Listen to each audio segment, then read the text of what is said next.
Siang, perkenalkan nama saya Delianto dengan NIM 2009-20-224, Prodi Teknik Pertambangan, kelas Tambang A. Hari ini saya akan mempresentasikan UAS Metalurgi Umum.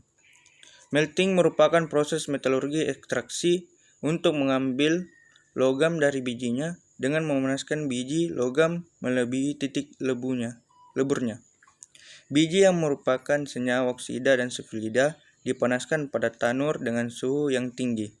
Pada proses ini ditambahkan zat produksi yang mereproduksi oksida dan sulfida logam pada logam murni. Pengotor dihilangkan dengan menambah fluks yang akan mengikat pengotor tersebut membentuk terak. Proses yang melibatkan bahan kimia dan panas untuk melelehkan biji dan mengubahnya menjadi logam murni. Peleburan dilakukan untuk logam dasar seperti besi, tembaga, perak, dan emas.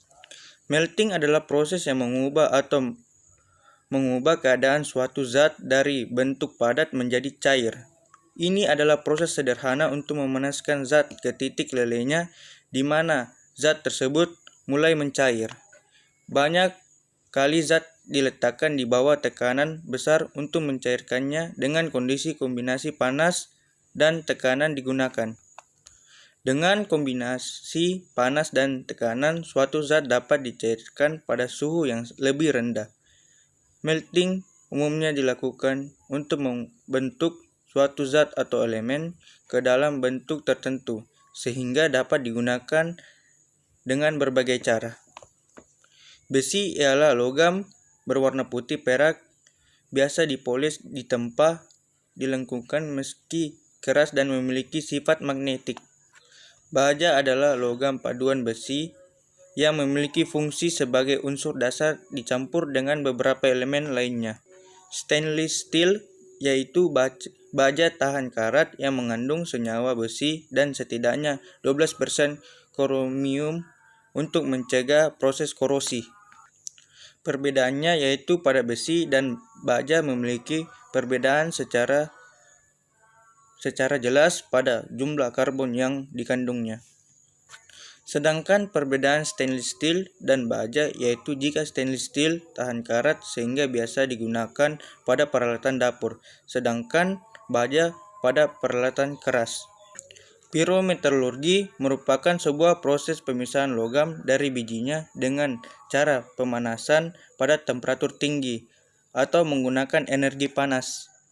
Sedangkan hidrometalurgi merupakan proses ekstraksi logam dengan menggunakan teknik pemberian reagen, pelarut, atau larutan air dan solvet yang digunakan dengan temperatur relatif rendah. Hasil produk.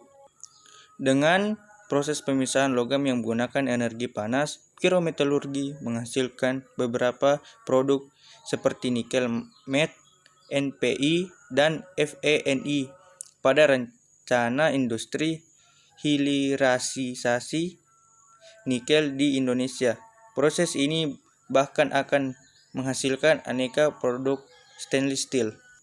Untuk hidrometalurgi, proses ini melahirkan beberapa produk seperti MHP, Mixed Hydroxide Precipitate, dan NiOH, nikel hidroksida. Sedangkan proses mutakhir yang dilahirkan dari proses ini adalah campuran logam berbasis nikel, pelapis logam, dan baterai. Kapasitas input smelter. Menurut data Kementerian SDM, dalam peluang investasi nikel Indonesia, proses pirometalurgi memiliki kapasitas input smelter sebanyak 95,5 juta ton per tahun. Lalu untuk hidrometalurgi berkapasitas sebesar 24 juta ton per tahun. Umur cadangan. Jika menggunakan teknologi pirometalurgi, umur cadangan dari nikel diperkirakan akan mampu berproduksi hingga 27 tahun ke depan atau sekitar tahun 2047. Nah, sedangkan jika perusahaan mengadopsi teknologi hidrometalurgi, umur cadangan nikel akan lebih panjang, yakni 73 tahun atau sekitar sampai tahun 2093. Ikatan kovalen. Ikatan kovalen adalah ikatan yang terbentuk akibat adanya interaksi antara dua atom atau unsur yang menggunakan pasangan elektronnya secara bersama-sama. Contohnya adalah hidrogen klorida atau HCl. Ikatan logam adalah ikatan yang terbentuk antara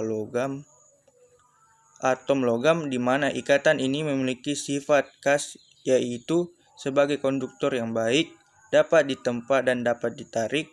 Namun, ikatan logam tidak dapat dibentuk menjadi larutan sehingga tidak tergolong sebagai larutan elektrolit dan non-elektrolit.